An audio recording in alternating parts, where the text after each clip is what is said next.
বিএনপির ভারপ্রাপ্ত চেয়ারম্যান তারেক রহমান লন্ডনে সফররত প্রধান উপদেষ্টা প্রফেসর ডক্টর মোহাম্মদ ইউনূসের সাথে সাক্ষাৎ শেষে হাস্যোজ্জ্বল মুখে বের হন। তাকে স্বাগত জানান শোডাউন করতে আসা নেতাকর্মীরা। যুক্তরাজ্য থেকে খালেদ মাসুদ রনির তথ্যচিত্রে ডেস্ক রিপোর্ট।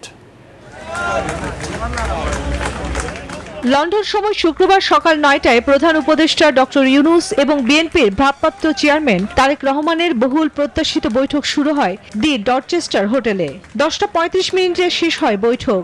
এদিন তারেক রহমান হোটেল ত্যাগ করার সময় তাকে হাসি মুখে বের হতে দেখা যায়।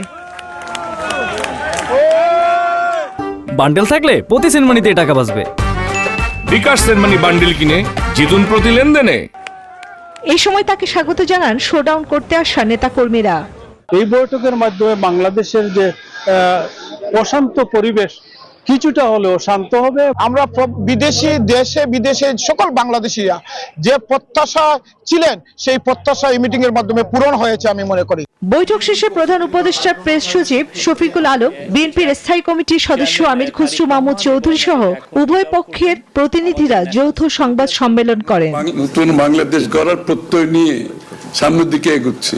এদিকে আগামী রমজানের আগেই জাতীয় নির্বাচন আয়োজনের বিষয়ে যে ফলপ্রসূ ঐক্যমত হয়েছে তা অনিশ্চয়তা কাটিয়ে দেশের মানুষের জন্য এনেছে স্বস্তির বাতাস, আশার আলো, যা গণতন্ত্রের পথে উত্তরণের জন্য একটি মাইলফলক হয়ে থাকবে। ডক্টর মোহাম্মদ ইউনূস 4 দিনের সফর শেষে দেশে ফিরবেন শনিবার। চন্দ্রানী চন্দ্রা, নিউজ 24।